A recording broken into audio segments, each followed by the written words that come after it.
Bueno,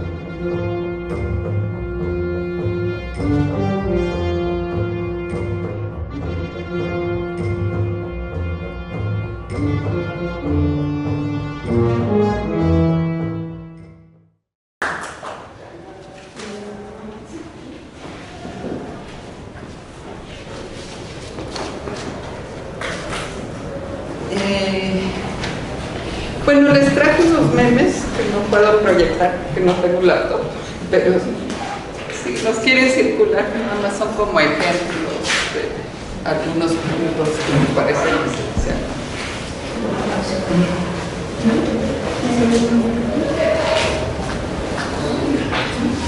Y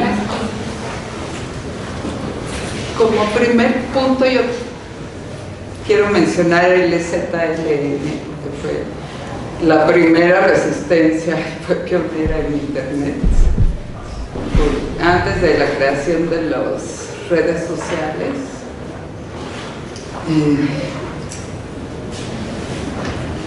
Y aprovecho esta herramienta para dejar oír su voz en el ámbito internacional. Logró así apoyo y difusión más allá de las fronteras. Podía comunicarse directamente sin depender de la prensa para la difusión de sus comunicados. Punto muy importante porque luego la prensa silencia, ¿no?, estos movimientos, y ellos en un Internet que era un espacio nuevo, pues como que nadie sabía bien cómo reaccionar y tenían acceso directo a la gente. Bueno, incluso luego hicieron un encuentro internacional con motivo de todo lo que los zapatistas despertaron en ese momento. Hicieron un encuentro internacional en las montañas del sureste, o sea, que fue algo también inédito, que una guerrilla invite, se supone que están escondidos, ¿no?, y de repente se abrieron al mundo y bueno, vino gente de todo el mundo realmente. Me acuerdo de un japonés que ni hablaba español y ahí estaba, pero simplemente su presencia, o de Turquía, era importante, ¿no?, porque mostraba el interés de avanzar hacia otro mundo.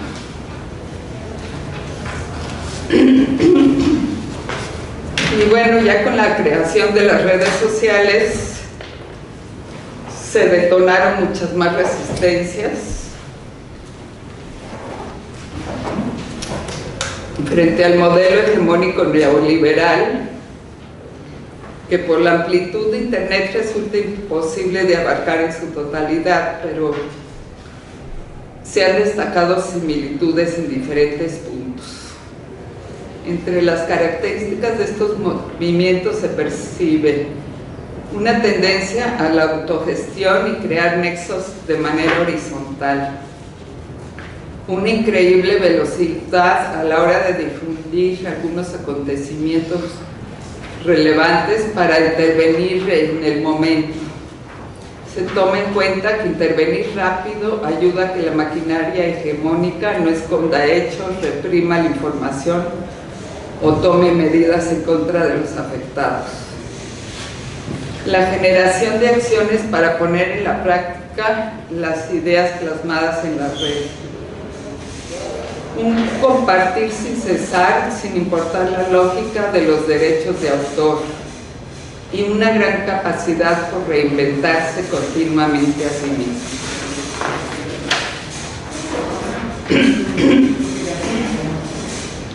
Hay innumerables ejemplos sobre las resistencias digitales que han tenido fuertes repercusiones, como fue la Primavera Árabe. En su libro Comunicación y Poder, Castells estudia en particular el fenómeno de las manifestaciones espontáneas que tuvieron lugar en España en marzo de 2004, donde la comunicación mediante Internet y con el uso de celulares tuvo una importancia nodal. Está demostrado, asevera Castell, que lo mismo sucedió durante los movimientos de protesta sucedidos en Filipinas en 2001, Corea 2002, Ucrania 2005, Tailandia 2006, Nepal 2007. Y bueno, lo mismo se podría decir también de los casos en México, del Yo Soy 132, que se generó con motivo de las campañas electorales de 2012. No sé si se acuerdan de cuando fue Calderón a Libero y allí se armó la protesta y él se encerró en el baño, y como comenzaron como a perseguir los estudiantes, dijeron yo soy fulanito y así me llamo, y así salió el Yo Soy 132, que también pues se generó y se extendió por el país. Otro caso muy connotado es el de Ayotzinapa, donde entre los hashtags se encontraban ya me cansé, o desgraciadamente el pienso y luego me desaparece. De Ayotzinapa, por ejemplo, yo me acuerdo conferencias en vivo desde allá, desde Guerrero, que se transmitían en vivo por Facebook, o sea que si no, imagínense de que de ahí alguien lo pase a la televisión si les interesa, o a los medios, es casi imposible. Y allí fue así inmediato, en vivo, que se... Bueno, eso y muchas más protestas de Ayotzinapa. Y de las temáticas actuales, yo las que veo centralmente es el cambio climático y el neoextractivismo exacerbado, la nueva ola feminista y también la resistencia sobre la dinámica que han adquirido las propias redes sociales, la crítica en sí a Internet. Voy a hablar un poco del cambio climático, Internet, pero poquito para darle más espacio al feminismo.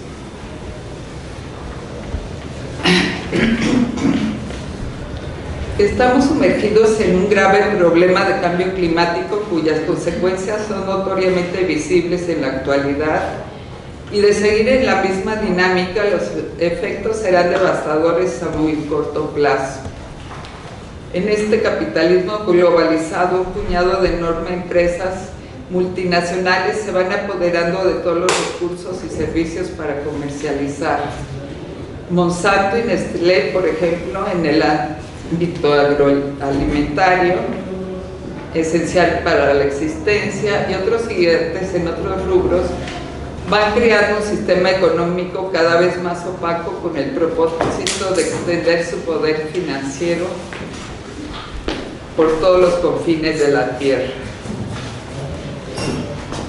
Y el trasfondo es una profunda falta de respeto a la naturaleza. En este rubro destaca la lucha en contra de la minería, así como la problemática del agua, bueno, en la que también Nestlé tiene que ver, por cierto, de apropiarse del agua de los, bueno, todas las refresqueras también, ¿no? De cómo se apropian del agua.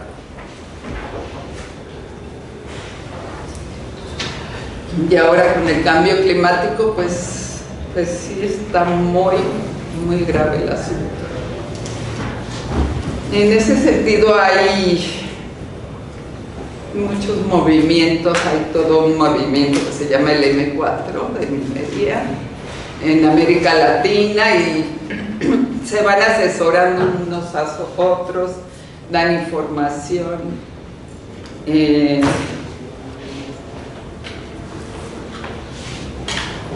ni también del agua, o decían, en minería había, bueno, en la Patagonia yo vi, el agua vale más que el oro, que también en México se usó la misma consigna del agua, vale más que el oro. Entonces se forman así movimientos que ya son, pues, que abarcan muchas naciones. También existen contradicciones con la energía eólica, que pese a ser una alternativa calificada de limpia para el ambiente, es cuestionable si se instala en el territorio de una comunidad indígena sin su consentimiento. Por ejemplo, en el istmo de Tehuantepec eso sucedió.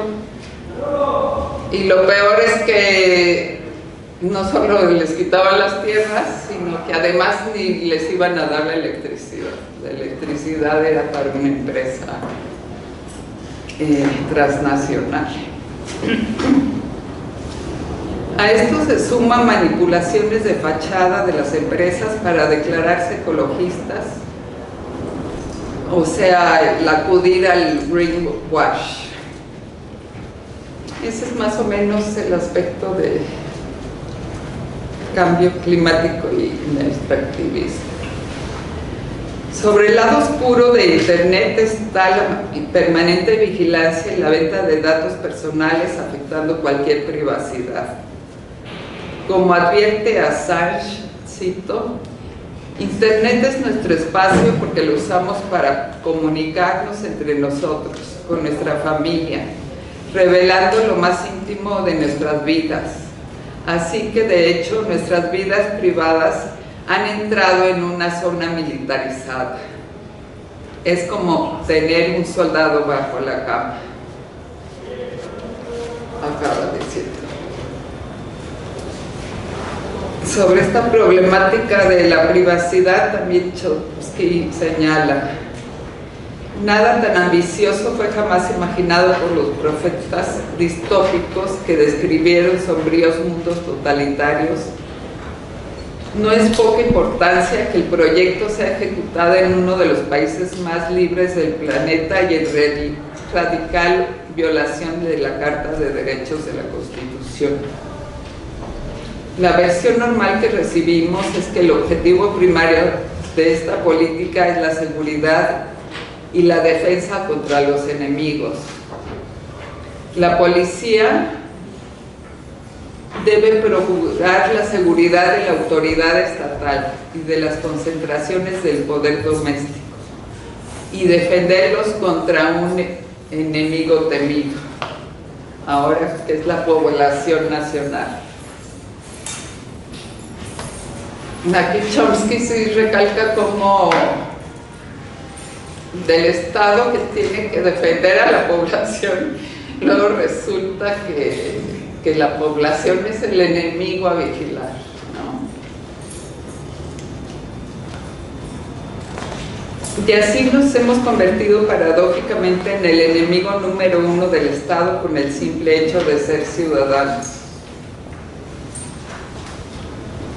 Por otra parte están las fake news y la intervención en campañas electorales, como en el caso del Cambridge Analytica, y otros rubros polémicos del lado oscuro de Internet inscritos en la manipulación política. Otra vertiente son sus efectos psicosociales que se expresan en fenómenos como el egocentrismo traducido en el uso exagerado de las selfies. Se observa una tendencia de convertir Internet, que en sí es solo un medio de comunicación, en un juego de manipulación y de falsos espejismos que llevan a serios problemas interrelacionales o incluso a la adicción.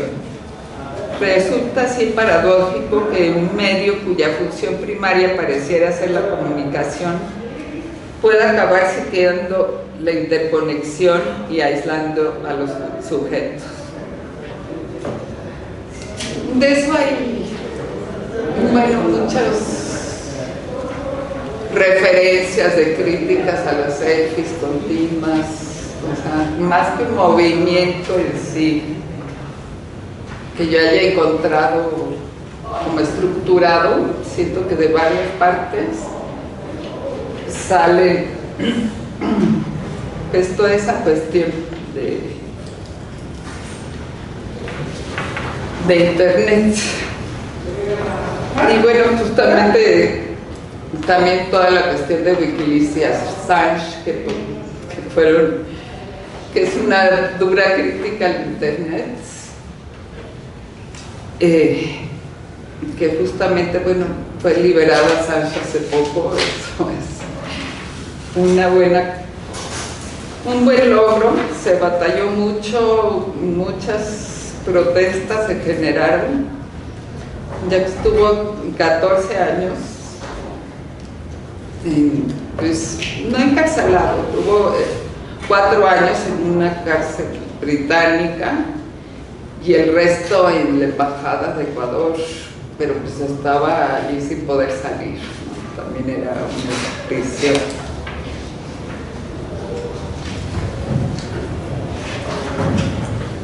Entonces Internet yo creo que está llegando a tener un carácter omnipresente en nuestras vidas y se plantea entonces como urgente la necesidad de repercutir y redireccionar su desarrollo y transgredir la visión comercial que se ha impuesto. La tarea resulta complicada porque enormes fuerzas de poder económico y político libran batallas en la escena ciberespacial para imponer sus reglas. Bueno, hay muchos que dan tips de cómo cuidar tus claves, o sea, de cómo encriptar la información, que Assange ha sido uno de los puntos también que considera muy importante, porque no se puede salir de internet, o sea, ya es irreal. Incluso Assange critica internet, pero él difundió a través de internet lo que nunca se había hecho de miles de cables del gobierno de Estados Unidos. Hasta de México salió allí a reducir.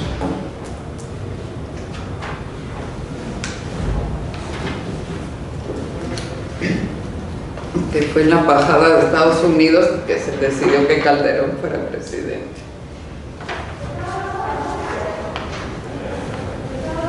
Y ahora vamos con el feminismo. En diversas partes del mundo se ha dado un resurgimiento del movimiento feminista ante una desigualdad de género que no deja de expresarse y el grave incremento de violaciones, feminicidios, desapariciones de mujeres o incluso niñas. Las cifras son aterradoras, por ejemplo, en México. No se trata nada más de un remake del feminismo. Hay también novedades, bueno, del feminismo de la segunda ola, ¿no? de los 70.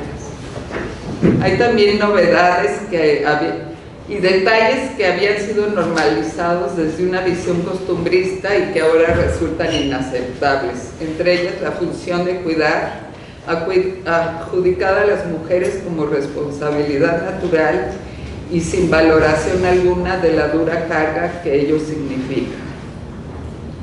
Las redes sociales juegan un papel primordial en esta nueva etapa del feminismo. A través de ellas se han llevado a cabo acciones de alcance internacional. Veamos algunos ejemplos. El hashtag 8M, que consistía en una huelga de mujeres el día 8 de marzo, generado en España, se extendió a varios países. La Marea Verde Argentina, por la despenalización del aborto, también repercutió en varios países. El movimiento estadounidense Me Too se extendió en al menos 3 continentes y tuvo su versión mexicana. Creada en su origen por Tarashburg en 2006 para protestar contra el acoso a las mujeres en comunidades marginales, se popularizó en 2017 cuando la actriz Alyssa Milano animó a las mujeres a narrar en las redes sociales agresiones y acosos sexuales. El periódico The New York Times retomó el tema al denunciarse varios casos de acoso contra el productor de cine Harvey Weinstein. 3 días después fue despedido. Se sumaron a la denuncia Angelina Jolie, Salma Hayek, Uma Thurman, entre otras artistas de Hollywood. Me Too se hizo viral y, bueno, al inicio se manejó más bien en Twitter, ahora X, y de inmediato se generaron 14 millones de comentarios, de reacciones, lo que es una cifra increíble. Y la lista continúa con hashtag como ni una menos, yo sí te creo, no es no, vivas nos queremos, mi primer acoso, que se expandieron y mostraron una fuerza de las mujeres que reclaman su lugar en la esfera pública y seguridad en su vida. En medio de un gran dinamismo y una constante innovación se van tejiendo redes que traspasan fronteras, cuyos objetivos esenciales son: se debate, se crea conciencia, se comparten textos teóricos, es decir, se va consolidando una retroalimentación en investigación y enseñanza del feminismo. Se invita a crear testimonios, en parte para denunciar violencias y también como un medio de sanación. Se generan campañas y se crea presión para exigir justicia en casos de feminicidios y se difunden imágenes de jóvenes desaparecidas. Ubicarlas lo antes posible es extremadamente primordial, antes de que acaben violadas, muertas o en alguna red de trata. Se comparten herramientas de defensa, como por ejemplo cómo fabricar gas pimienta. No es que quieran usarla en las marchas, lo que quieren es llegar vivas a su casa. En procesos electorales recientes también ha estado presente el movimiento feminista. En casos, bueno, cuando Donald Trump, no ahora, sino la otra vez,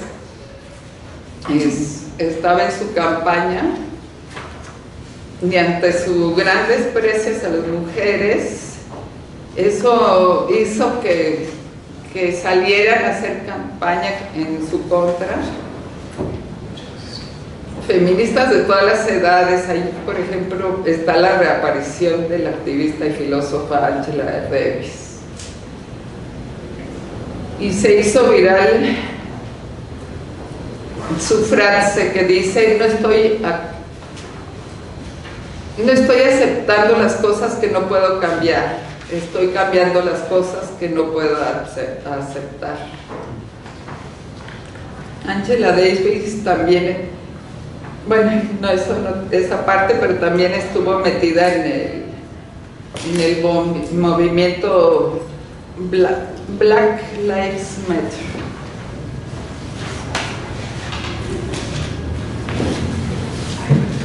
En Brasil se creó el movimiento Elenau en contra del entonces candidato presidencial Jair Bolsonaro, también de extrema derecha, como Trump. Bueno, sí, son como la misma línea, como pues nada de feministas y muy radicales en sus posturas. Y allí se dio un fenómeno interesante que durante su campaña se hizo una manipulación montada para su triunfo en el miedo. Y es la primera vez que WhatsApp que antes, no sé si se acuerdan, pero era casi un puro mensaje privado, era casi como personal. A partir de ahí, que nadie sabía que iba a haber ese cambio, entonces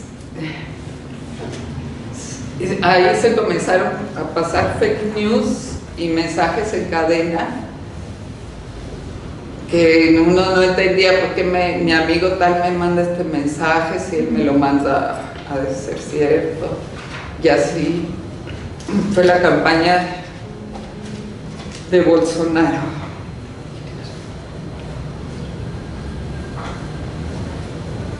Los movimientos feministas van así consolidándose y ante su enorme pujanza provocan polémica, por lo que también está la contraparte, que son los ataques a las mujeres radicales tachadas de feminazis.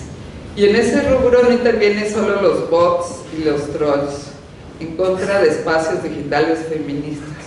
Hay también ataques físicos a ciberfeministas cuando sus enemigos logran saber su localización real. Cuando se acusa a las mujeres de pintar monumentos públicos, pareciera más grave para una sociedad cometer actos vandálicos, como se llama al pintar consignas en un objeto considerado artístico, que violar y matar a una mujer. Esta parte me parece, bueno, es muy polémica, todo lo de la violencia, ¿no?, en las marchas, pero también como unos de los memes que pasé ahorita,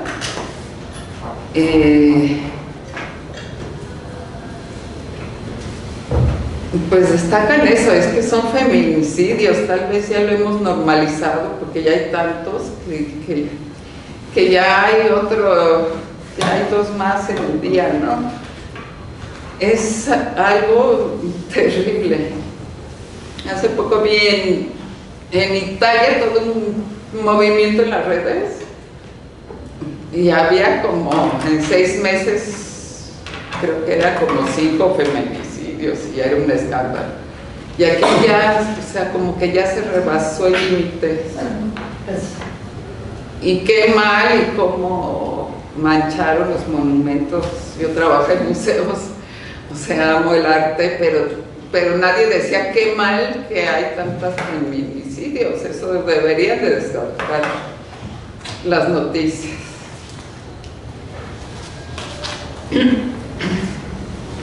Además de la urgente demanda de poner fin a la violencia en contra de las mujeres, la nueva ola feminista se mueve también para aportar nuevas teorías y aportar nuevos conceptos. Bueno, sí, ya hasta la RAE ya tiene ya agregó la palabra sororidad, está también acuerpar, y bueno, toda la cuestión del uso del lenguaje incluyente. Que por ejemplo mi ley ya lo prohibió, que es de la línea Trump-Bolsonaro, él ya.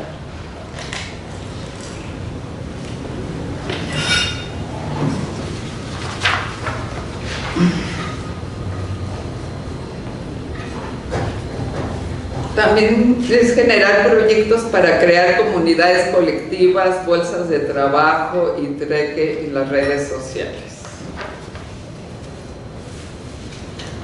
Sí hay grupos ahí en las redes donde, por ejemplo, que es bolsa laboral, entonces tú pones tus datos, a qué te dedicas, si alguien sabe de trabajo también lo pone allí, y otras como de trueque o de vender, que te vas a mudar, que vas a vender eso, etc. Entre lo pragmático y lo teórico ventila nuevas posibilidades el feminismo para tejer lo común con otros postulados y genera una revisión del concepto de género que incluye la teoría queer y la inclusión de nuevas categorías como los no binarios o los trans.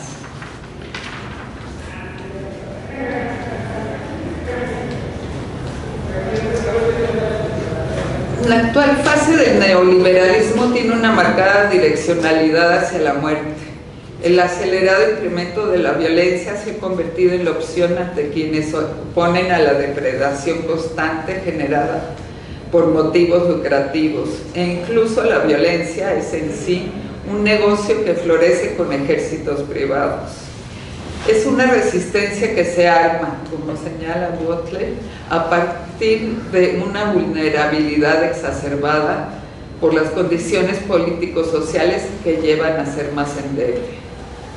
Cito a Butler: dicha vulnerabilidad es el resultado del contexto que nos creó, porque somos vulnerables o afectados por discursos que nunca escogimos, por la consecuencia de la privatización de bienes públicos bajo intereses de desigualdad, y porque dicho concepto significa una condición precaria en la que se vive, que conlleva al abuso, desapariciones y asesinatos por una infraestructura que falla.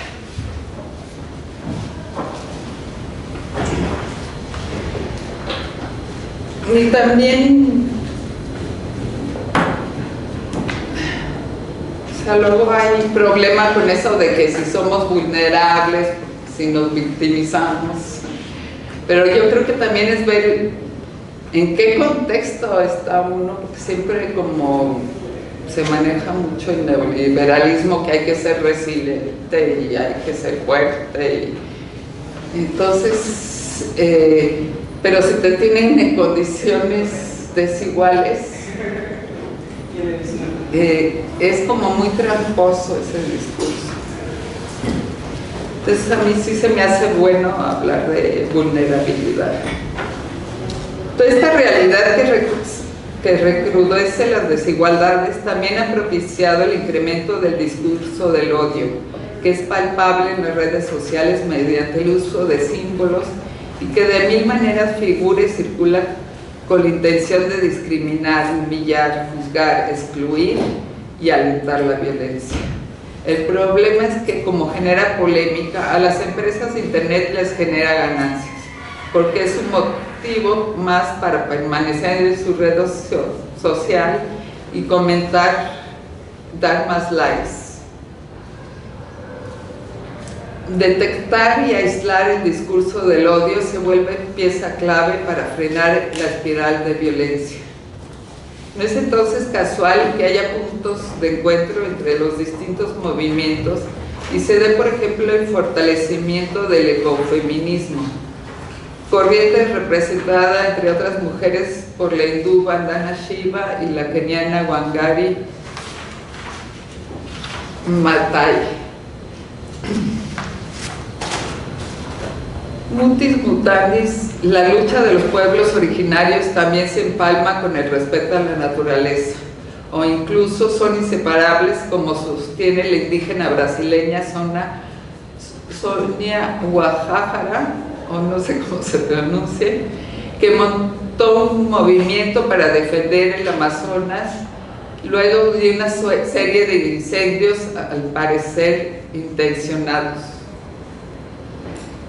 Eso es, no sé si se acuerdan, en la época de Bolsonaro hubo muchos incendios en el Amazonas. Unos decían que era para tener más tierras disponibles para el ganado, para el negocio de vender carne a Europa, y también estaban afectando con, pues, las comunidades indígenas que vivían allí.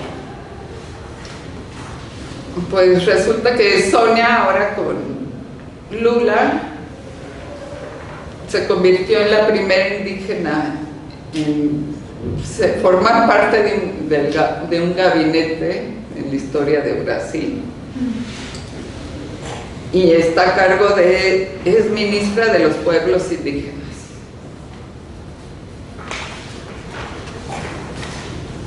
Yo ya la conocí en Facebook, así como me interesaba ese tema, y me parece interesante todo lo que decía, y fue adquiriendo fuerza. Comenzó a tener muchos más seguidores, y así se fue dando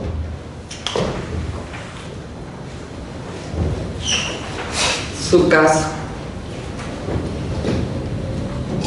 El pensamiento indígena se integra de esta forma al llamado actual a crear nuevas claves de convivencia, de interconexión con la naturaleza y a la necesidad de aprender a escuchar. En síntesis, se integra la búsqueda de una nueva manera de estar en la Tierra, en la cual todos aprendemos de todos, opción que camina entre las redes digitales ante los desafíos presentes. En este contexto, las redes sociales de Internet sirven para que se vayan articulando, entretejiendo y compenetrando estas voces y dando lugar a contranarrativas y abriendo nuevos mundos. Como señala Angela Davis, también la cuestión del racismo es otro punto que atender. En una conferencia que dio en Chile, donde reafirmó la importancia del cruce entre lo académico y la calle y el carácter interseccional del discurso de las reivindicaciones sociales. Dijo lo siguiente: el feminismo no se centra estrictamente en el género, sino que reconoce interconexiones, interrelaciones e interseccionalidades en nuestras investigaciones y organizaciones para su futuro emancipatorio. El feminismo que el mundo necesita es un feminismo que se levanta para desafiar el racismo y el capitalismo global.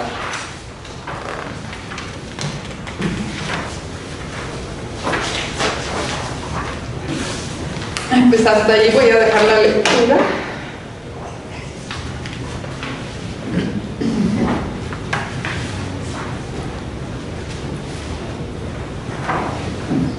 No sé si tengan comentarios.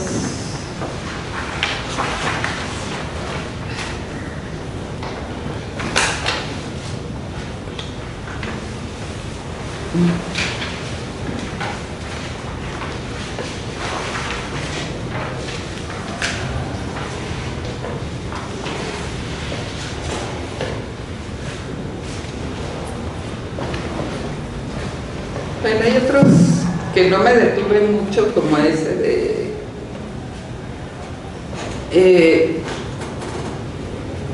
ese que se dijo en el hashtag Yo Viajo Sola, que tiene pues, como trasfondo, ese fue en España, bueno, ahí comenzó, los feminicidios también. Y ese fue como, bueno, como no solo denunciar, sino al contrario, tomarse fotos de viaje, ¿no? Irse a un país árabe y tomarse una foto, yo viajo sola. Como cambiando también que no se hace siempre la imagen como de la víctima, sino yo sí me atrevo a viajar sola. Y un cuestionamiento a eso del derecho a caminar libre y sin miedo.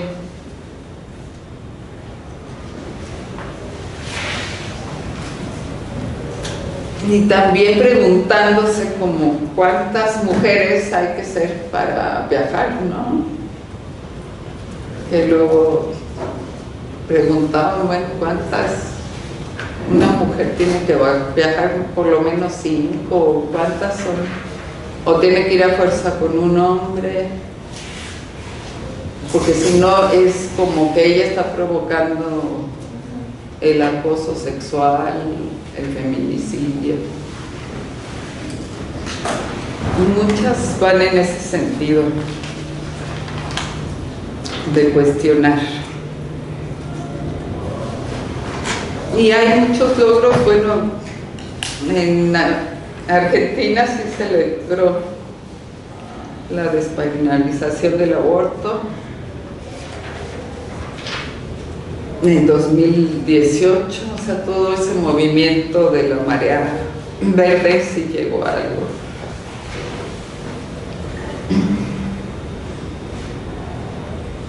En México también se logró porque había zonas del país donde todavía estaba prohibido, y por una sentencia de la Suprema Corte de Justicia en el 23 ya todo el país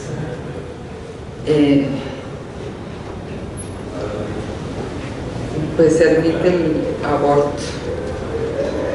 En ese sentido también ahorita está como muy fuerte la división entre izquierda y derecha, porque en Estados Unidos Trump y bueno en otros países los que hemos mencionado se está revirtiendo, ¿no? Todos esos avances que ha habido ya, por ejemplo en algunos estados de Estados Unidos lo del aborto. En el caso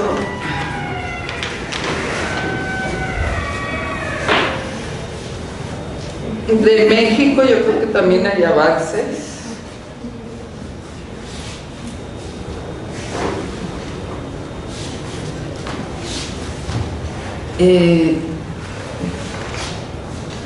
Bueno, en la Ciudad de México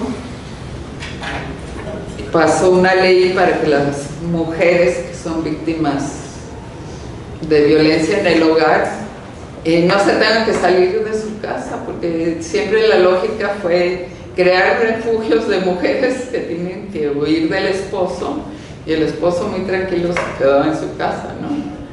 Entonces, aunque las escrituras estén a nombre del esposo, la ley indica que en esos casos ella se queda. Se prohibieron las terapias de reconversión, de reorientación sexual. Se ha llevado lo de en las elecciones sí estuvo muy nombrado lo de la paridad de género, tanto en gubernaturas como en el Congreso. Yo creo que eso sí cambió mucho.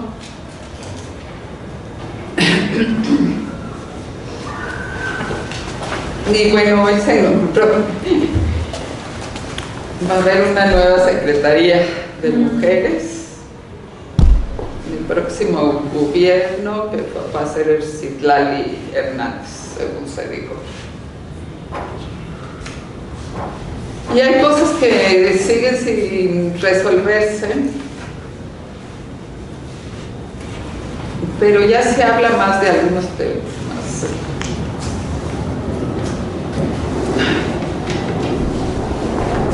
Por ejemplo, bueno, los deportes, Messi y los argentinos se burlaron de los futbolistas franceses, sobre todo del Mbappé. Lo criticaron pues diciendo que era gay y puto, ¿no? En breves palabras. Y pues no sé si es la Federación Internacional de Fútbol, no sé cómo se llama, reclamó a Argentina. De la Federación Nacional de Argentina se disculpó y Milei lo corrió, le quitó el cargo porque no, qué bien que haga eso Argentina. Entonces sí está mucho en disputa toda esa cuestión de avances y retrocesos y cuestión de género. Pero ya se habla, también en las Olimpiadas tuvo el caso de la boxeadora argelina, Kelly, que si era mujer, que si no era mujer, que ya no es tan fácil definir si es mujer o no mujer. Antes no se hubiera dicho que si tiene cromosomas XY, pero es mujer, que también tiene alta la testosterona. Ya es como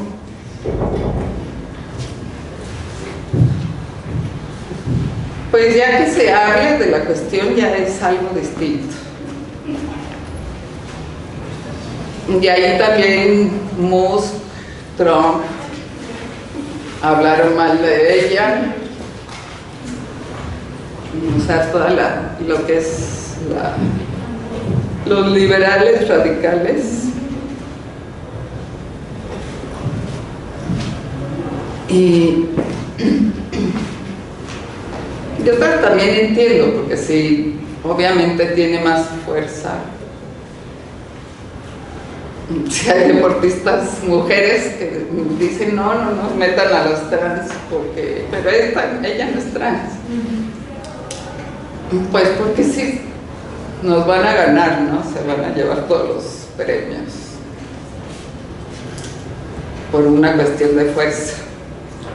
Pero hasta en eso decían, bueno, hay chaparros y como que hay otras medidas, ¿cómo se va a ver?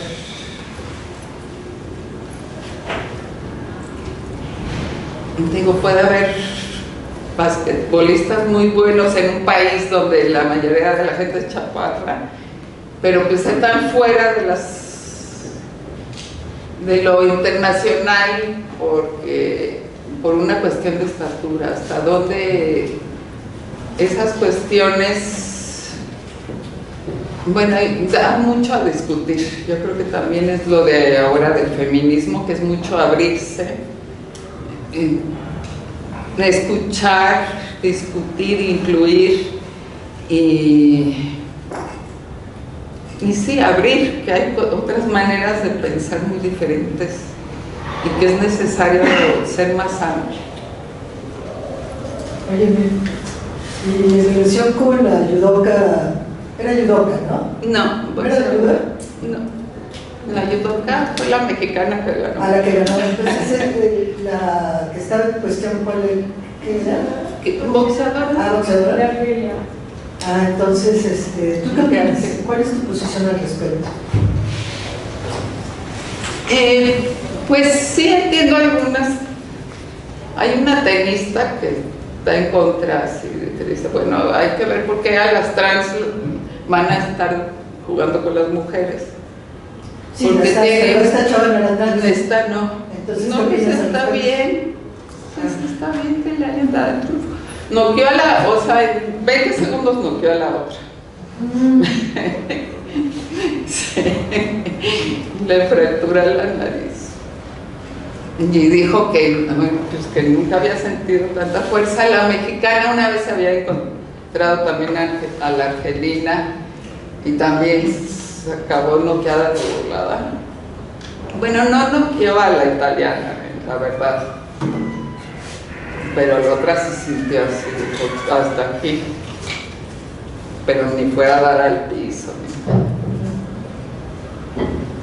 Pero sí si ve uno como, además de las hormonas, que hay mujeres con más testosterona que otras, o sea, se puede ver que hay... me metí en los foros a ver reacciones. Por ejemplo, uno decía, hay un jugador francés de básquetbol altísimo, ¿no? De 2'10", pues sí, tiene ventaja, o sea, la canasta le queda hasta bajita. Entonces, ¿qué haces en esos casos? ¿Los sacas por ser inusuales? Importante se me hace que es importante que se genere, o sea, que se hable al respecto. Sí. Y es que aparte no es diferente a pensar en sacar a Michael Phelps porque tiene unos brazotes o en Usain Bolt porque corre mucho más rápido que los demás. O sea, solo son ventajas genéticas y físicas que llegan a tener. En este caso creo que el problema fue que no sabían definir entre que fuera trans o fuera una mujer con una carga hormonal pues distinta, ¿no? Que no es para nada lo mismo, ¿no? Como pasó con las de natación, que ese sí era un hombre que se asumía como mujer por cualquier cuestión y pues a él sí le dijeron, pues tú eres un hombre, ¿no? Como sea, entonces aquí sí hay ciertas normas, pero pues ella sí es en ese caso no supe en la natación. Ajá, sí. pero eso fue en en una competencia así como internacional, como de esas de clasificación y así. Y pues hubo quejas de todas las mujeres que pues quedaban atrás porque aparte esta persona, o sea, se asuma como se asuma, pues tenía ya un desarrollo físico masculino específico en su entrenamiento. Era muy grande, era muy fuerte, resistía mucho más, pero pues un día dijo, yo soy mujer y pues, está bien, o sea, qué bueno, pero ahí sí ya es un hombre como tal, entonces ahí sí ya se entiende que la discusión pues sí se vaya del lado de pues es que igual y no se vale, ¿no? Pero igual si es un hombre que no es tan fuerte y una mujer que sí lo es, o sea, si alguien que levanta una pesa muy, muy pequeña siendo hombre y de repente lleva Soraya Jiménez y lo levanta así, sí. es una mujer con una capacidad física distinta, nada más, ¿no? Obviamente ahí sí ya entra en discusión otra cosa, pero con la Carolina... Sí, la Carolina. Yo creo que más bien fue por la tendencia de todos de decir, es que es un hombre, es que es una mujer, entonces así como de pues más bien investiga y ya después. Pues sí, porque además ya había competido, o sea, ya era en la competencia de box internacional, la habían aceptado como mujer sin ningún problema, entonces llevaba hasta su entrenador dijo, bueno, es que para ella fue una sorpresa que la comenzaran a decir que no era mujer, o sea, fue como muy fuerte para ella. Que de la primera vez que hubo polémicas de, pues como que yo siempre he vivido como así, o sea, siempre me consideré mujer y ahora me dicen que no, ¿sí? ¿Usted dice que tuviera como relación con todo el debate que hubo si la mujer era mujer? La forma en que se veía, porque no era convencionalmente femenina, y que si se hubiera hecho distinto, que si no hubiera estado como se esperaba, que se lo decía mujer, ¿no? ¿Cree que tuve mucha influencia a eso? Bueno, sí, a mí me cayó gordo, la verdad, que después de todo el debate, lo que hizo su equipo fue sacarle fotos toda fem. Y yo dije, bueno, también, o sea, se me hizo medio absurdo, como querer cambiar la imagen luego, porque sí se ve pues, bastante masculina, y pintarla, maquillarla y ponerla así de super fem, o sea, sí, dije, ¿qué está haciendo su equipo de publicidad? Es que, bueno, los análisis donde se supo su carga cromosómica no fueron posteriores a la competencia, ni siquiera al segundo round donde ella peleó. De hecho, los estudios están antes de la competencia misma. Entonces, los peleadores ya sabían con quién iban a pelear. El equipo de la que se refirió sabía con quién estaba peleando. Entonces, ya no es no se compite a ciegas. Pues yo para mí eso es completamente político, de que una competidora no estaba al nivel de la otra y quiso usarlo como pretexto, porque... ¿Cómo? Sí. De hecho fue el equipo el que puso la queja cuando ellos ya sabían. Entonces fue una violencia contra esta chica todavía mayor, porque ellos ya habían aceptado esas características de ese competidor. Y al momento de no estar a la altura de la competición, apelan eso, pero algo que ellos ya habían pactado. Sí, también puede ser estrategia. Sí, claro. O sea, que vio que ya no iba a ganar y dijo, bueno, a ver si las puedo sacar por default. Porque de hecho ya le habían dado entrada, que el hecho de llegar allí y que tuviera un historial en la Federación Internacional de Boxeo, no sé cómo se llama, pues quiere decir que llevaba años desempeñándose así, como mujer boxeadora. Pero sí son cosas que antes no se planteaban, o por lo menos tal vez en algunos círculos cerrados feministas, pero así como que se ventilen esas cosas a nivel más general, a mí sí se me hace no sé, es como importante, ¿no? Que ya lo tengan que tomar en cuenta, pues toda la prensa, toda la televisión, todos.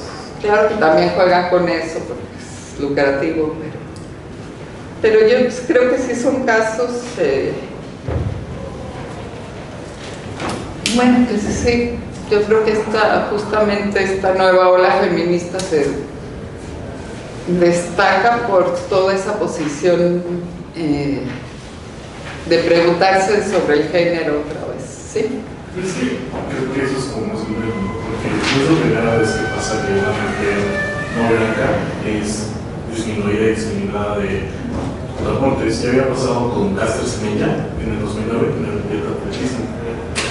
Entonces creo que la conversación sí tiene que ser un poco más amplia que simplemente los mecanismos biológicos. O sea, creo que sí, entiendo, porque se asume que hay una ventaja biológica porque una persona tenga más o menos testosterona, pero pues no creo que sea un todo, o sea, bien lo decíamos, ¿no? Como los brazos, o sea, no sé, yo lo veo como, es obvio que hay hombres que son, no me gusta la palabra biológicos, porque todas las personas son biológicas, no somos hijos, pero hay personas que nacieron como hombres y como varones, que son menos fuertes que una mujer cis, igual que le pueden ganar, ¿no? O que le pueden pasar de los. No estoy diciendo como que todos los varones son hombres, pero, o sea, creo que la medida cromosómica, la medida de testosterona, sí suena como algo que justo en lugar de proveer una visión justa del deporte, está volviendo algo que llevo descendido neoliberalista. O sea, justo lo veíamos como que cuando en estos sistemas no encaja alguien, pues lo que vamos a hacer es sacarlo. Y también abrió el debate de las personas, pues de cómo las personas no binarias no entramos en estos sistemas, ¿no? O cómo las personas trans, pues tampoco entran, ¿no? O sea, cómo las personas, cómo los varones trans también son discriminados sistemáticamente en el deporte. ¿Los qué? ¿Perdón? Los varones trans. Los chicos trans son sacados del deporte sistemáticamente por no cumplir con los niveles de testosterona requeridos. Y lo de Caster Semenya pasó porque pues, no cumplía con los requerimientos de una mujer blanca, porque ella es afro. ¿Quién? Caster Semenya.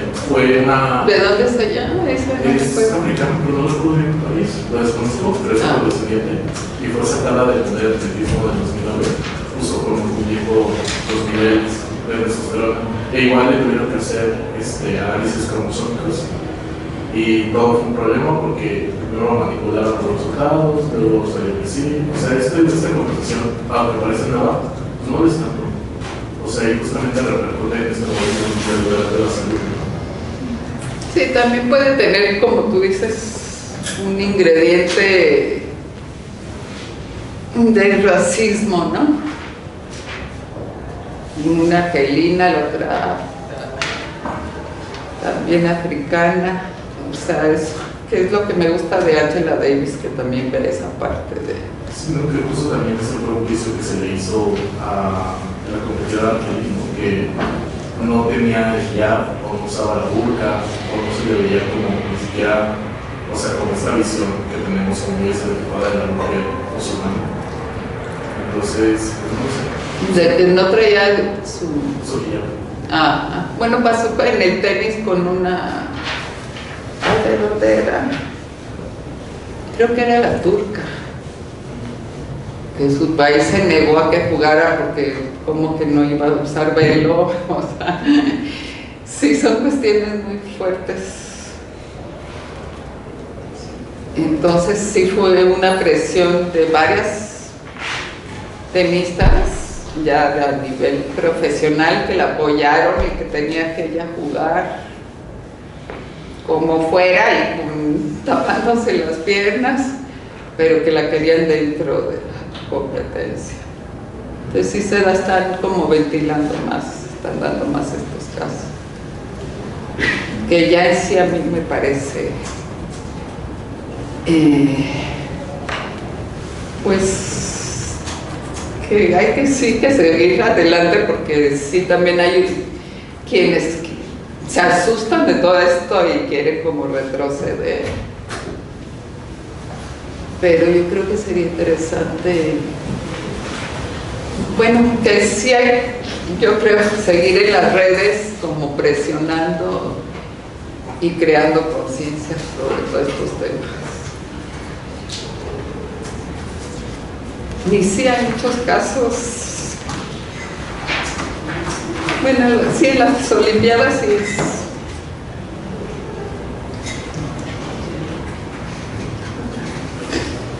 Sí se ve mucho, ¿no? Casi en Facebook, bueno, yo cuando veía así, o en Instagram o en los Reels, casi las mujeres, todas las guapas, ¿no? Que sí habían ganado medalla o eso, pero también sí, como que destacaban sobre todo las mujeres, en mujeres a las guapas. Que sí hubo una austriaca o alemana que ganó oro, pero también era porque era también modelo y no sé cuánto. Y otras pues no se les daba tanta difusión.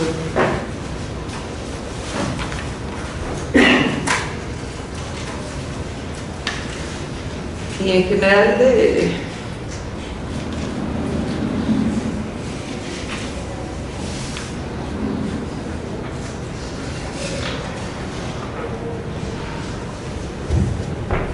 bueno, Angela Davis habla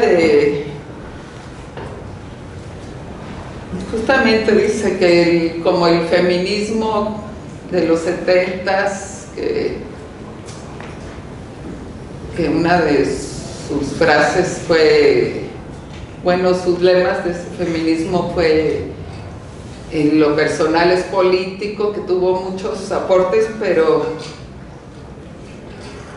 Angela Davis dice que es un feminismo blanco, de blancos con poder adquisitivo, porque no cualquier blanco, y le llama un feminismo de techo de cristal, porque algunas reivindicaciones sí es para gente que, o sea,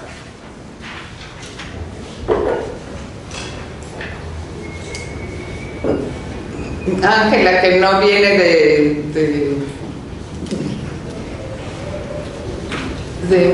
de un barrio muy rico, pues decía, no, es que las mujeres negras de mi vecindario, pues sí, tienen que lavar, planchar, y, o sea, como que lo que demandaban el feminismo blanco, pues era muy distinto a la condición de vida de que por sí tenían las mujeres negras en ese entonces en Estados Unidos.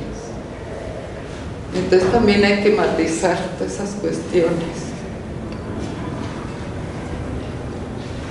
Y también sí preguntarnos hacia dónde va, sí. Creo un poco esto lo relaciono con las formas que puede haber de resistencia en las redes sociales del feminismo, porque creo que sí ha funcionado para tejer muchos lazos, para aprender, o sea, crecer y comunicarnos, pero también creo que hay una parte como muy performativa como del feminismo que hace que se pierda como la finalidad. O sea, yo veo, por ejemplo, los TikToks que hace Alessandra, una que es política, creo que es como alcaldesa de una delegación. Alessandra Roja Legal. O sea, creo que ella ha usado el feminismo justo como bandera en las redes sociales para promocionarse, y hace cosas que son como maquillarse como si le acaban de golpear para decir que pidas ayuda, pero luego deberían de ser cosas que, o sea, que sí reciben críticas, pero hay una parte justo pues, de las redes sociales que lo ve como apoyo. Entonces, o sea, también creo que dentro de esta apertura de comunicación y, o sea, de compartir tanto, también deberíamos ser como críticas o poner ciertos límites, porque creo que sí se puede perder. Sí, porque es como lo que yo decía de greenwash, ¿no? De que nada más te haces el ecologista, pones rayitas verdes en tu logo. Entonces también si se pone de cierta forma de moda, pues entonces también se utiliza de mala manera, yo creo.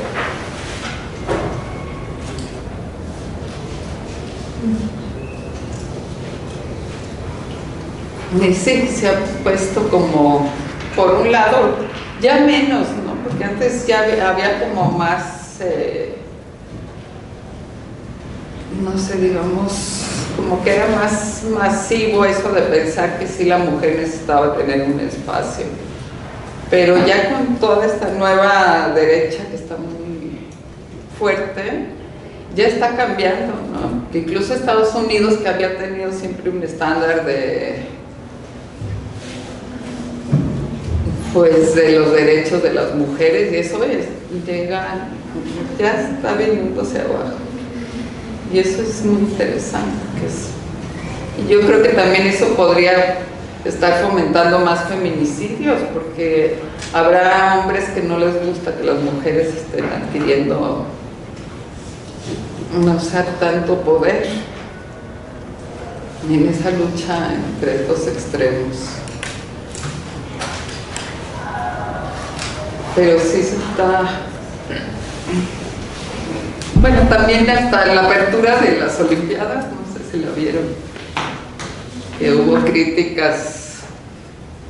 Ahorita que dijiste performance, me acordé de la... Supuesta última cena. Supuesta última cena. Supuestamente. La supuesta última cena. Sí, la supuesta última cena y el gran escándalo.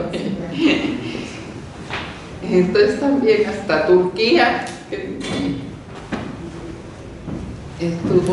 que era falta de respeto a los cristianos y tal, cuando pues sí, la escena que yo vi, pues sí, para mí sí respondía más a Baco y a toda la cuestión romana que la última cena, entonces no sé. Un poquito con las Olimpiadas, ¿no? Sí, pero también eso desató mucha furia.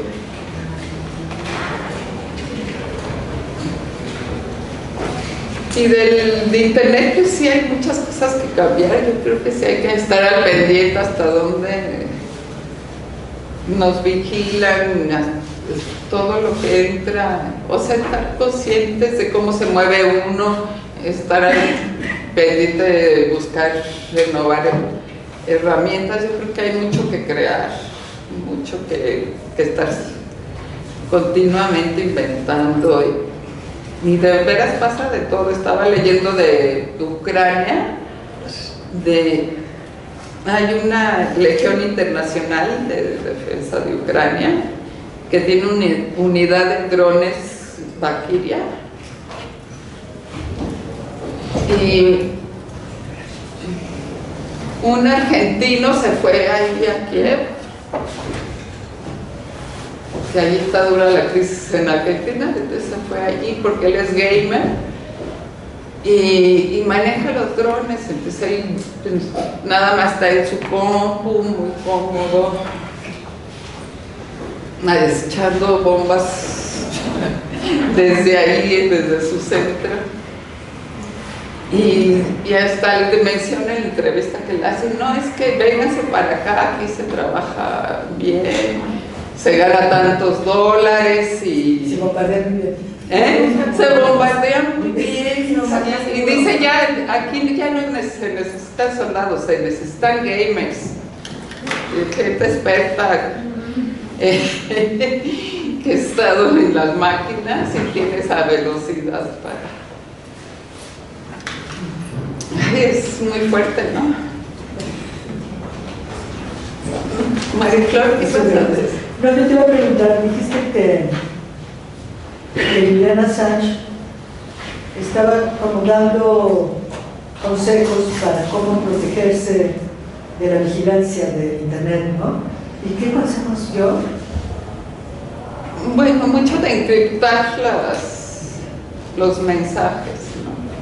Y sí, yo busqué técnicas que hay, pero luego no entiendo lo suficiente. O sea, es difícil hacerlo en la práctica. Porque él es... de hecho, Assange ganaba muy bien, porque era de los... O sea, las ¿Pero uno puede encriptar sus propios mensajes de alguna manera o...? No, pero sí hay herramientas, hay como lugares donde te dan acceso a ciertas herramientas para que tú las uses. Algunos del grupo de Assange, pero ya no me acuerdo ahorita el nombre. Tiene como, puedo buscar el dato y lo pongo en la página, porque tiene como, pues una página de internet donde dice qué hacer, promueve maneras de cuidarse.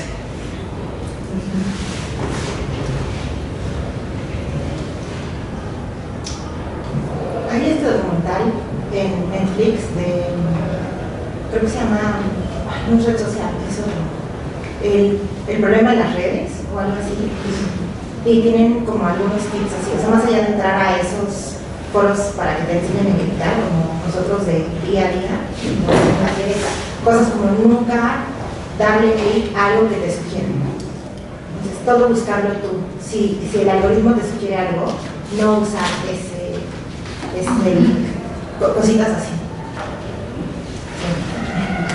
Nos va a ir Iván a la derecha y luego va a la roja. Posiblemente, si seguimos eso.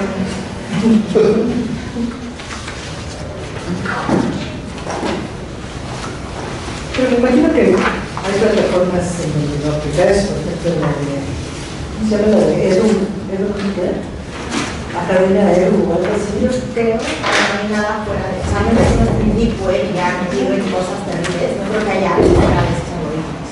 O sea, si al final todo se concentra en pequeños puntos de poder, tal vez que te sugieran este paper en lugar de este otro, tiene implicaciones políticas grandes. Incluso si hay gente con la que no estás de acuerdo. ¿Verdad? Si hay gente con la que no estás de acuerdo.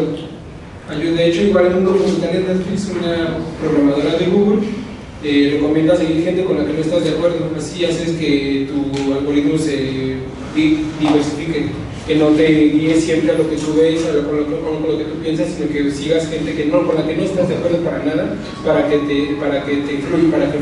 fluya la información de ambos lados. Bueno, es que sí, a veces los algoritmos hacen que como te reflejan siempre lo mismo porque con lo que tú eres afín, entonces te pierdes como lo demás de la discusión. Entonces sí está bien, pues sí, tener acceso a los demás, ¿no?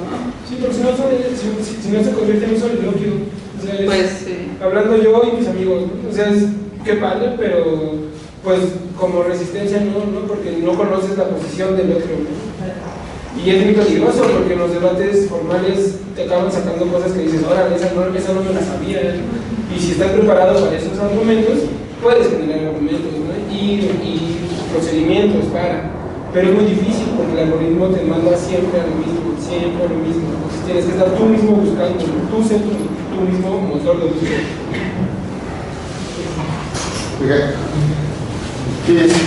Oye, hablando con lo que acaban de preguntar, me llama mucho la atención en lo que nos vienes contando, explicando. Hay un continuo señalamiento a los hashtags como lugares de unificación de discursos, de resistencia. Justo por eso, la pregunta es como por ahí.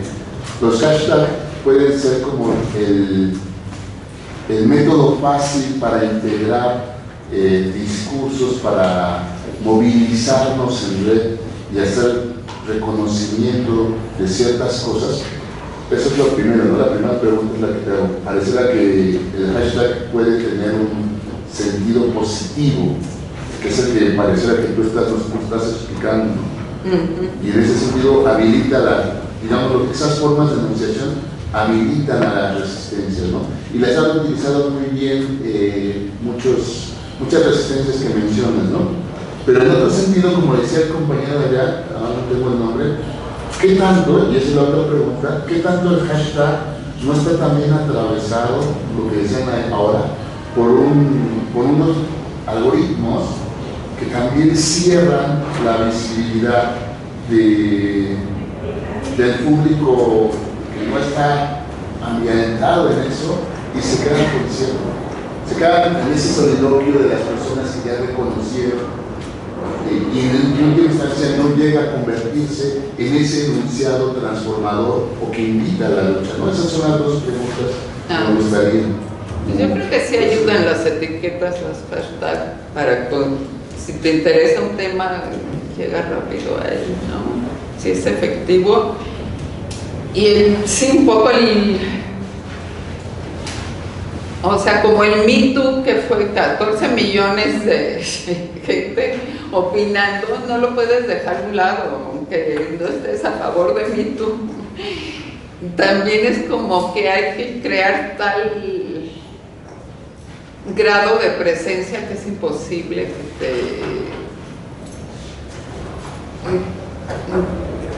que el algoritmo diga no te veo, ¿no? Yo creo que es como una estrategia, pero sí hay una tendencia a encerrarse y bueno, yo creo que además Facebook como que cada vez, bueno, de hecho está medio en decadencia, ¿no? Y cada vez como te meten más publicidad y publicidad y publicidad, pero tampoco le ha funcionado tanto. Entonces, en Instagram vamos arriba, TikTok mucho más. Entonces hay que crear nuevas formas y ver otras maneras, como que a las estrategias hay que irlas cambiando, yo creo, ¿no?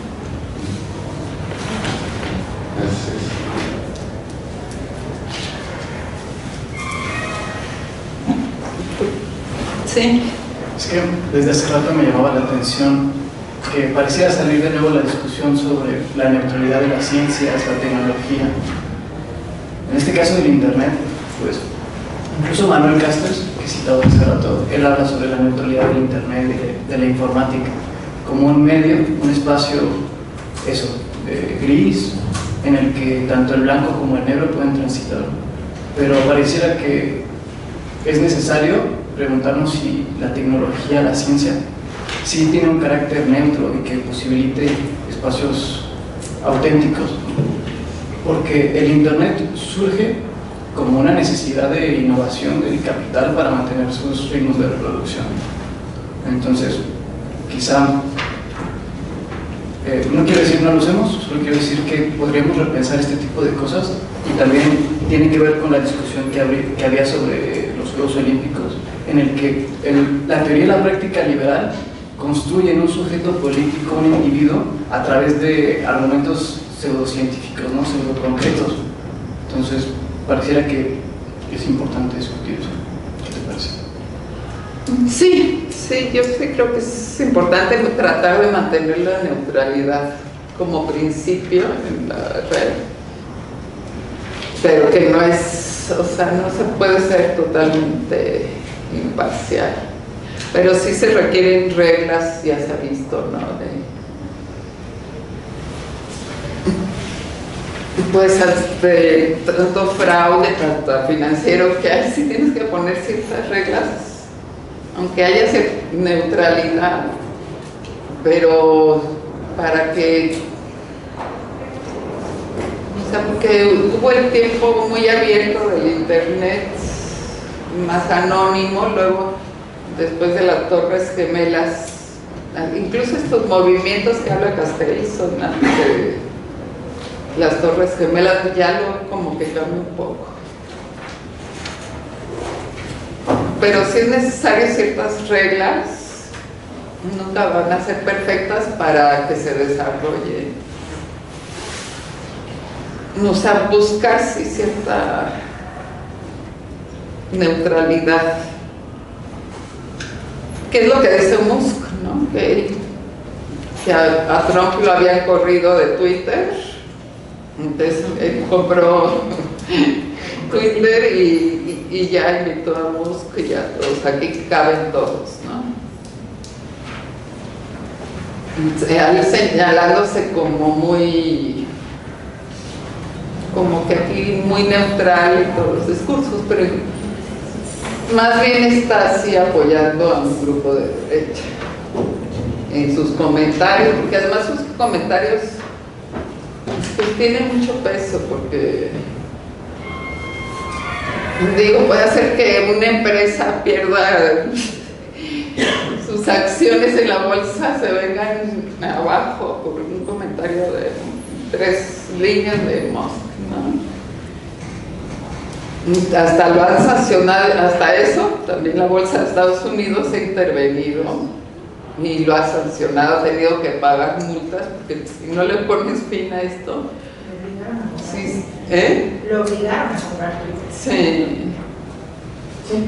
Porque dijo voy a comprar Twitter y luego empezó como una guerra de precios y lo que quería era depreciarlo tanto que hay que comprarlo. Entonces lo denunciaron por prácticamente públicas regulares y todo lo que dice, no tienes que comprarlo a lo que me estás tomando que está bien. Y la amenaza de que ya no va a poner Tesla en Monterrey no será lo mismo. No sé, porque nunca hubo una invitación a recibir Tesla. Fue un comentario así. Ay, tal vez ponemos Tesla en Monterrey. Dijo tal vez, dijo que sí me iba a poner. Dijo que posiblemente ponía un Tesla en Nuevo León. Y entonces. ¿Así nada? Sí. Pero no hay. O sea, para hacer algo así hay un montón de licitaciones en medio y un montón de configuraciones institucionales. Y eso nunca se hizo, ni siquiera la invitación. Entonces, ahorita solo es pues, a ver, tal vez a lo mejor pongo algo ahí. De hecho está cancelado el Tesla. Hace poco por los problemas de Twitter se canceló. Ya no va a ser, está pausado la licitación. Todo está pausado. O sea, todo fue una campaña de movimientos ciudadanos y de Morena. Cuando se juntaron para decir que estaba haciendo inclusión, pero está parado ahorita las elecciones, ¿no? Sí. A las elecciones. No, por problemas económicos de Twitter y de Tesla como tal. O sea, como dice la compañera, nunca fue algo real, sino que ahorita está parado por problemas económicos. Pero también por lo de las elecciones, porque dijo que si gana Trump, o sea, y va a poner las fronteras y tal, que ya no conviene tener la planta en Nuevo León. Bueno, eso yo oí de otra de sus declaraciones. Yo tengo una duda. Creo que una parte importante de las resistencias a lo largo de al menos los últimos 500 años es la posibilidad de anonimato y la resistencia en colectivo.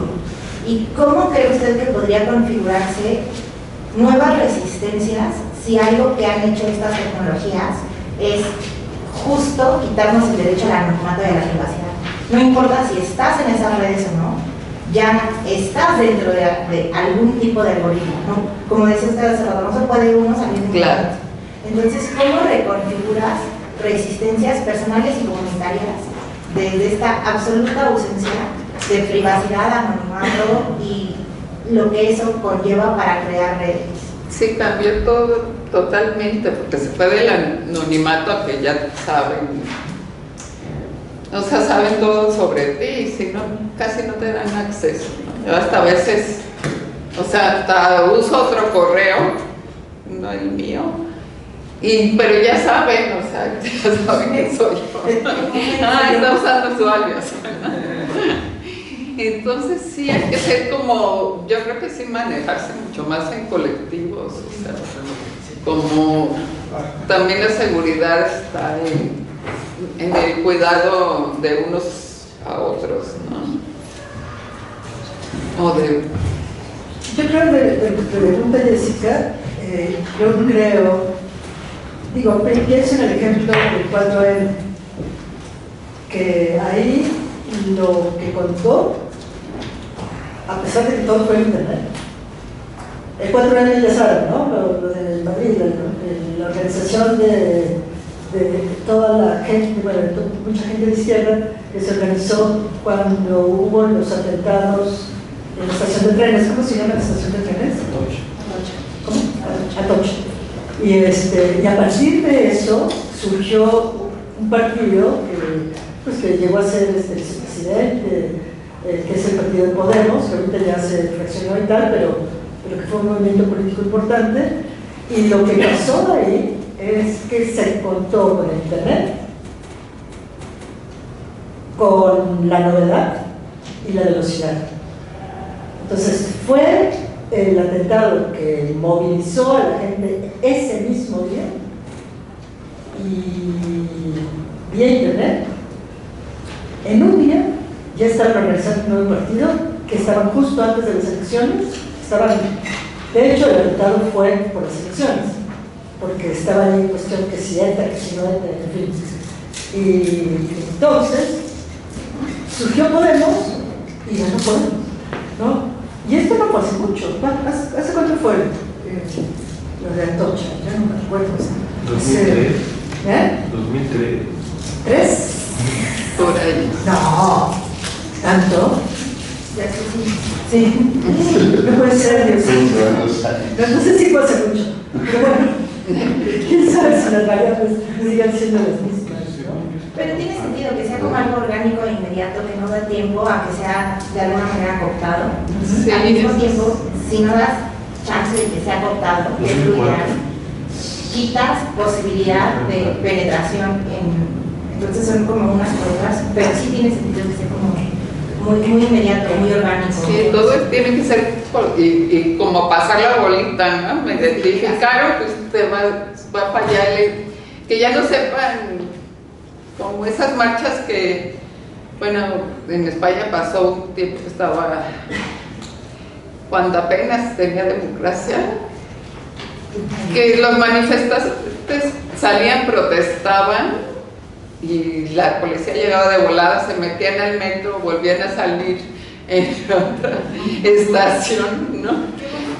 Ya quedaban así como en varias y otra vez se metían. Entonces también hacer así. Y en el caso de Yo Soy Centro de Dos, esa fue la fuerza, porque ya estaban sobres de quién había sido. Entonces su fuerza es decir, bueno, yo soy. A ver, y eso creó mucha fuerza, porque ya luego todos éramos 132, ¿no? Entonces fue al revés, bueno, ya me identifico. Y me acuerdo en una protesta feminista que... Fue en 2004, ¿eh? 2004, sí. 2004. Y es 11M. Sí, es 11M. Es 11M, no es 4M. Sí, no es 4M, es 11. Y en Black Lives Matter también fue así. Es que sí, el elemento de velocidad, sorpresa también puede ser, pero en algún sentido, digamos, diferente, ¿no? En el sentido político, sorpresa en el sentido político. Y la velocidad. Eso yo creo que sí, porque pienso también, por ejemplo, en Obama, en la campaña de Obama, que también fue una cosa pero vertiginosa. Se movilizó toda la juventud que ya manejaba internet y tal, y eso no fue hace tanto. ¿Cuánto fue lo de Obama? ¿Cuándo se fue Obama? 2010. ¿10? A ver, 2011 fueron las Torres Gemelas y fue el último año de Bush, entonces fue 2012. 12. Bueno, no es tanto. O sea, no es nada. Entonces yo soy mi primaria. Los argumentos iban en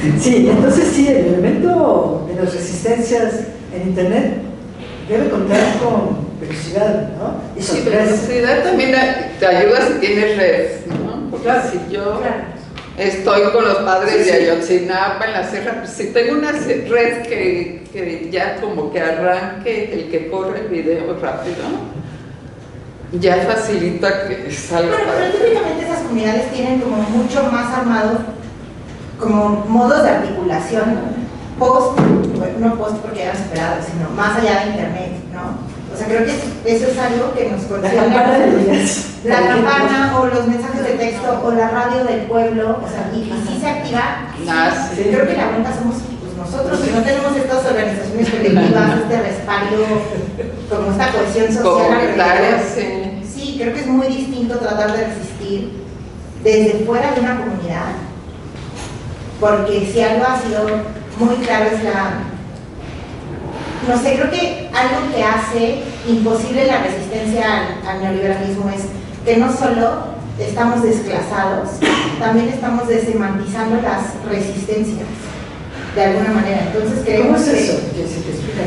Porque siento que en algún momento decimos, no sé, ahorita está muy de moda, bueno, ya tiene como 5 años muy de moda la ternura radical, ¿no? Y entonces vamos a hacer memes de ternurines y no va por ahí. ¿Vamos a hacer qué? Memes de ternurines y decir que yo quiero llorar en público porque ternura radical. Y no, tiene que haber una acción política. O sea, esto que ya reconoce la RAE como parte de lucha feminista de acuerpar y sororidad tiene que ver con accionar.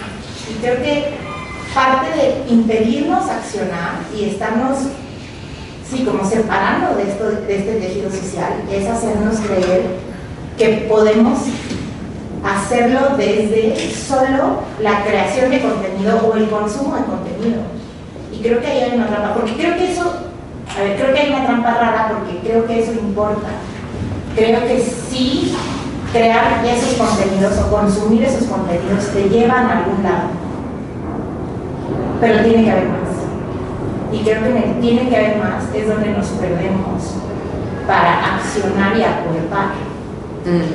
Bueno, yo creo que también los memes son muy efectivos. Sí. Que es una sola imagen, es rápido. Sí. A mí me encanta de nomás aguas con los vidrios, por favor.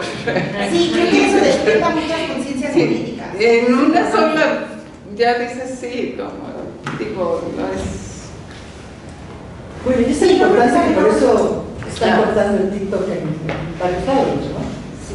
Porque es un peligro para el poder. Sí, no creo que sea menor, creo que es muy importante y creo que ya que estás, o sea, creo que es como un inicio de politización, pero creo que, o sea, llevándolo específicamente, por ejemplo, a los padres de Ayotzi o a comunidades así, hay un principio de acción que nos convoca y nos politiza, pero y luego, y ese y luego es donde ahí, o sea, yo también estoy aquí parada con todos ustedes diciendo, bueno, y luego qué hacemos, o sea.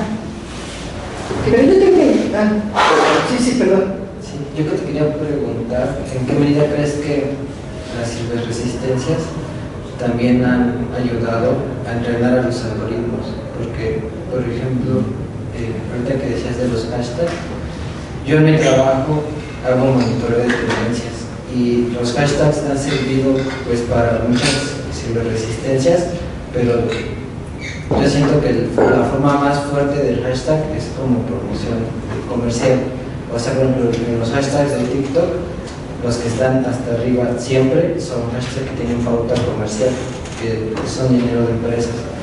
Pero, o sea, justo yo me he preguntado qué tanto ha aprendido también el algoritmo para utilizar estas herramientas que en algún momento le pertenecían al usuario de la plataforma, para más bien ahora hacerlos un medio de monetización en la red social. ¿Tú cómo ves eso? De cómo también el algoritmo ha aprendido pues, del uso del usuario, en este caso hablamos de las resistencias, ¿no? Pues no solo la resistencia, porque se lo usaban, o sea, cuando quisieron mapear y más o menos ver como cuáles eran los temas, como que ya Twitter comenzó a sacar hashtag para etiquetar las noticias. Pero sí, la pauta comercial y lo comercial, por eso digo yo a veces entro a Facebook y digo, ay, qué horror, porque ya es comercial por comprar, por di y no acaba uno. Entonces, como que sí hay que buscar la manera de ir o ya decirle ese Facebook ya no sirve, crear otro. Ya mucha gente ahí está en Instagram. No pues sé. es la misma empresa, ¿no? O sea, simplemente es un sector profesional distinto. es mental. Sí, pero cambia un poco la dinámica, ¿no? ¿Sí? Bueno, yo desde que la conferencia que me mandaron y ahorita con tu exposición, por cierto, gracias, me surgieron varias dudas y quiero ver si lo entendí en primer lugar. Quiero comentar varias ideas. Por ejemplo, tú citaste a Butler hablando de una resistencia desde la vulnerabilidad, porque desde ahí se asume a la mujer. Y Angela Davis en algún momento de la conferencia dice que el Me Too fue una respuesta blanca a un hashtag de una académica negra. Entonces, ahí es donde quiero como combinar la absorción del movimiento o de la resistencia a la resistencia del techo de cristal que ella pone. Y quisiera combinar un poco con lo que decía de resistencia a partir de símbolos. Por ejemplo, con esta situación de la resistencia del techo de cristal, el símbolo podría ser Barbie. Con lo que decía la compañera de la creación de contenido, es muy claro. ¿Por qué? Porque el contenido que se crea y el símbolo que se está generando es Barbie de nuevo, pero la resignificaron con la lucha válida también, por supuesto, del techo de cristal que esta Angela Davis rastrea. Bueno, eso podría ver, quiero ver si sí lo entendí bien. Y ahora, la frase que nos pasaste de esta Davis también, de no estoy aceptando las cosas que no puedo cambiar, es una respuesta directa a un dicho estadounidense que de hecho hasta lo ponen en películas de DC, ¿no? Es con lo que se empieza el Flashpoint de la Liga de la Justicia, a ese nivel está. Dios concédeme la serenidad para aceptar las cosas que no puedo cambiar, el valor para cambiar las cosas que puedo y la sabiduría para reconocer la diferencia. No me acuerdo qué figura literaria es una respuesta directa, está resignificando, pero ya no es una resistencia de techo de cristal, es una resistencia aparte. Entonces, no sé si entendí bien, ¿qué me puedes decir de eso?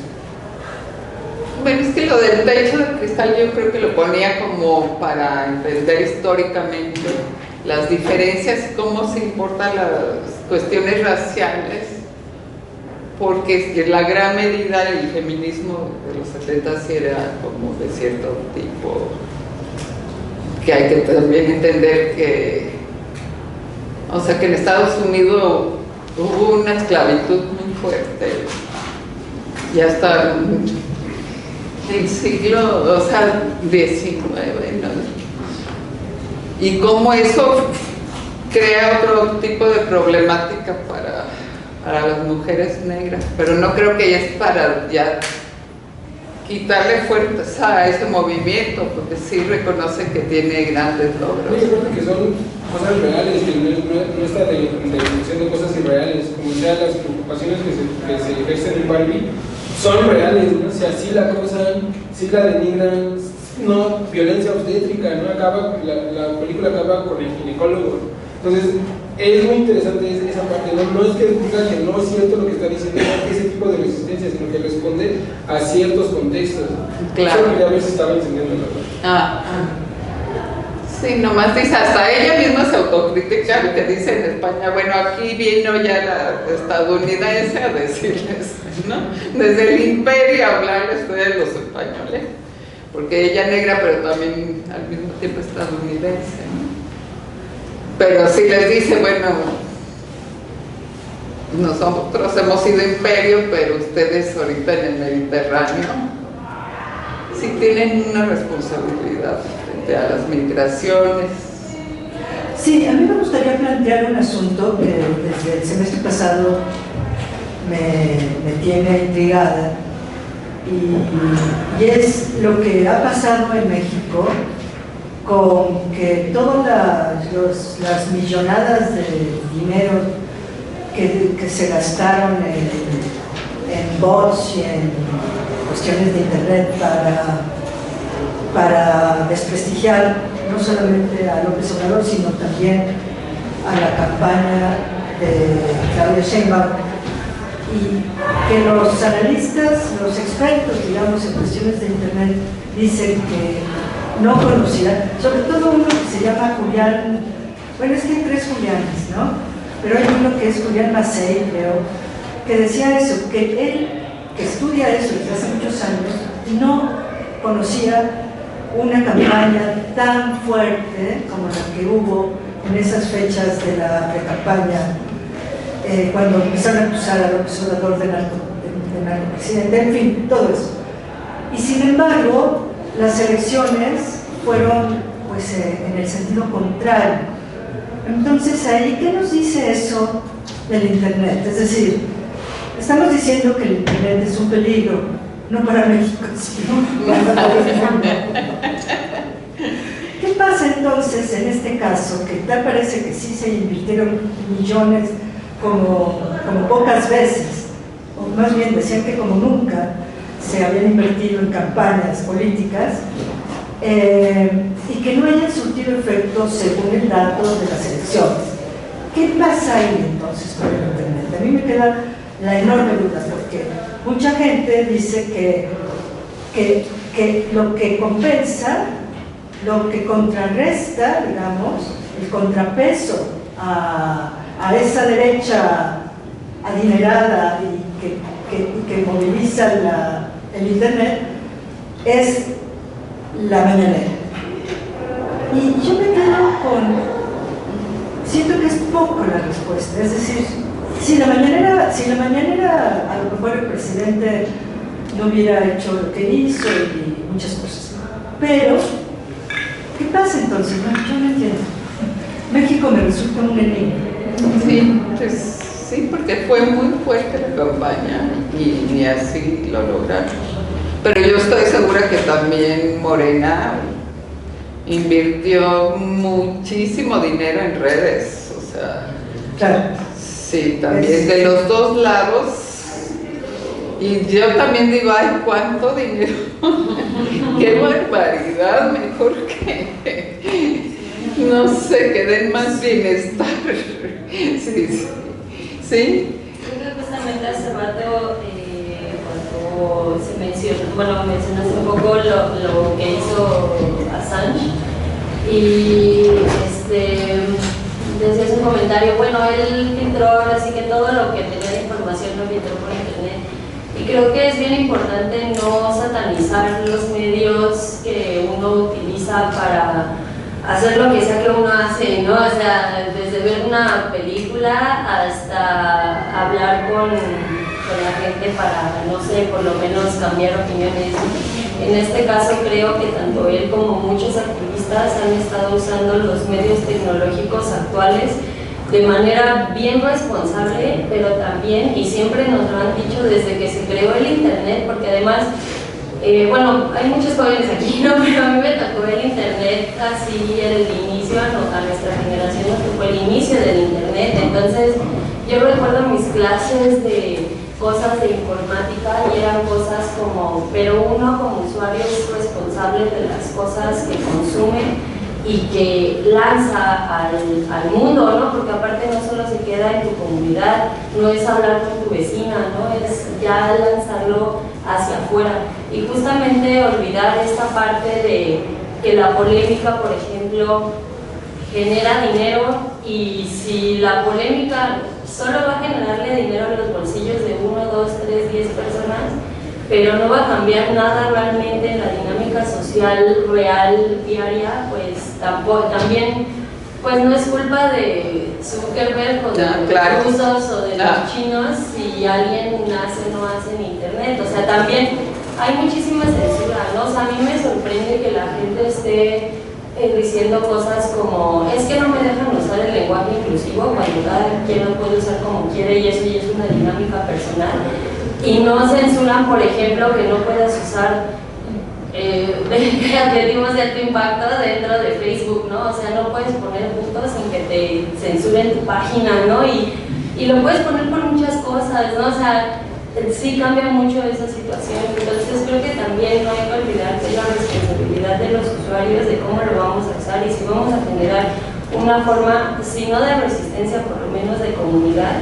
Creo que también esta idea de solo polemizar por polemizar o solo estar discutiendo por discutir, pues también es responsabilidad de uno, ¿no? El medio está y ahí te lo dejan y tú lo usas como tú quieres, pero tú le vas agregando a los algoritmos, al uso de internet, al uso de los medios, pues, tu responsabilidad y tus actos, ¿no? Entonces creo que también eso luego se deja muy de lado y se responsabiliza solo una de las partes, cuando todos, creo, como usuarios tenemos que plantearnos esa Que plantear, responsabilidad. sí, que cuando das like también, ¿por qué lo das? O que... Porque sí, me refiero, hay polémicas que son interesantes y que bueno que sean en debate, pero hay, que eso es lo que dice Zuboff, que esos discursos de odio que, ay, no es posible que usted diga tal cosa, entonces eso genera que mucha gente responda, pero esas ya son como polémicas creadas, ¿no? En el más sentido. Pero yo creo que sí somos responsables y yo concuerdo con unos que dicen que ya así que encuentras a un machín que dice cosas, en vez de decir qué horror, ningunearlo, porque entre más le des, más sube y luego ya resulta que tuvo 20,000 likes. Y cero censura, además. ¿Eh? Cero censura. Cero censura, y tú le dices de puras malas, igual sube. Entonces es como no existe, ¿no? Como, porque al querer como confrontar o responder, uno hace que tenga más presencia. Entonces a veces es mejor ningunear, no, o sea, no caer en provocaciones, salvo el caso que digas ya aquí sí. Hay cosas que sí se necesitan.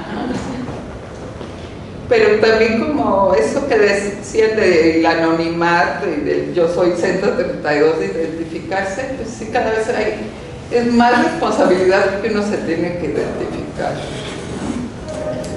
Y ya es casi inevitable en internet. Entonces sí, también ver la ética personal. O también hay gente que dice, ay, yo me entro a Facebook pues para divertirme, ¿no? No para que me digan que si el gas, que si tal vez. Yo creo que es un poco el TikTok, que de repente nada más te diviertes y ya, ¿para qué? Y también se vale, ¿no? Pero sí, también eso de Me Too es mucho identificarte y decir tu vida personal de una agresión que tú sufriste. También fue muy fuerte, ¿no? Porque igual luego te dejaban de hablar las personas, o sea, ahí como que es todavía más fuerte, porque está lo personal. En ese movimiento me sorprendió ver qué tan dividido está el género femenino. Es así aterrador de repente que incluso aunque estés de acuerdo con que todo esté muy feo, si hay algo en lo que no coincide, lo primero que te hacen es atacarte. O sea, independientemente de todos los demás, ¿no? O sea, yo creo que si llegan los hombres y me dicen de cosas, da lo mismo, pero entre mujeres que ya se haga una división solo por estas tendencias que se ven en internet a radicalizar incluso las opiniones, a mí eso me pareció así aterrador. O sea, ahorita, incluso hasta ahorita, ¿no? Yo lo veo y me parece aterrador que no pueda haber una cohesión en el mismo género solamente porque de repente se me ocurre que no está padre que digas que le tienes que patear los huevos a lo que te hace algo, ¿no? O sea, nada más por eso, ¿no? Y se empiezan a alucinar, ¿no? Así de, bueno, pero vamos a plantearlo ya aquí en los terrenos, ¿no? Y sí, como que todavía falta esto, ¿no? Incluso Sí, como que se hicieron muchas divisiones. Ajá, toda la división, no, es que yo sufro más. A mí me roban también, bueno, pero no estamos hablando de eso, pero es una Yo creo que es como una etapa, ¿no? De que si los que creen esto, los más específicos en estas, pero que ahora ya se requiere más cohesión. No sé, yo me fijé seguí lo de las elecciones francesas, que ya la cara que pone Luis, que ya iba a ganar la ultraderecha, es increíble y todo, porque ya hay que los ecologistas 1 y los ecologistas 2 veganos, los socialistas, pero y ya con ese avance de la derecha tan fuerte, dijeron, no, pues mañana no llegamos a acuerdos y lo lograron. Y yo creo que ahorita estamos un poco en esa situación. De hecho, Mbappé, bueno, obviamente es homosexual, pero él tiene gusto por las chicas trans. Entonces, él llama al voto de su país. Él ya no va a jugar en el París, él va a jugar en el Real Madrid. Pero él llama al voto contra la derecha. Y creo que sí hicieron algo en su equipo, que en Francia lo dejaron abajo un rato. Sí, él apoyó. Sí, él fue de los que dijo, muévanse, voten, por favor. Porque la extremamente sí también pues, tenemos que ser más como, escuchar más, ser más, ver cómo influirnos los unos a los otros. Porque si no, para subsistir, ¿no? Y para seguir avanzando, porque no es solo resistencia, yo creo que también es como el sentido de nada más resisto, o sea, también ser agentes y hacer cambios, y yo creo que sí se han hecho cambios. Y es de varios lados, Alemania también la derecha está durísima, Argentina está durísimo, o sea, no estamos hablando de cualquier país, ¿no? Sí, no. Ahí está bien.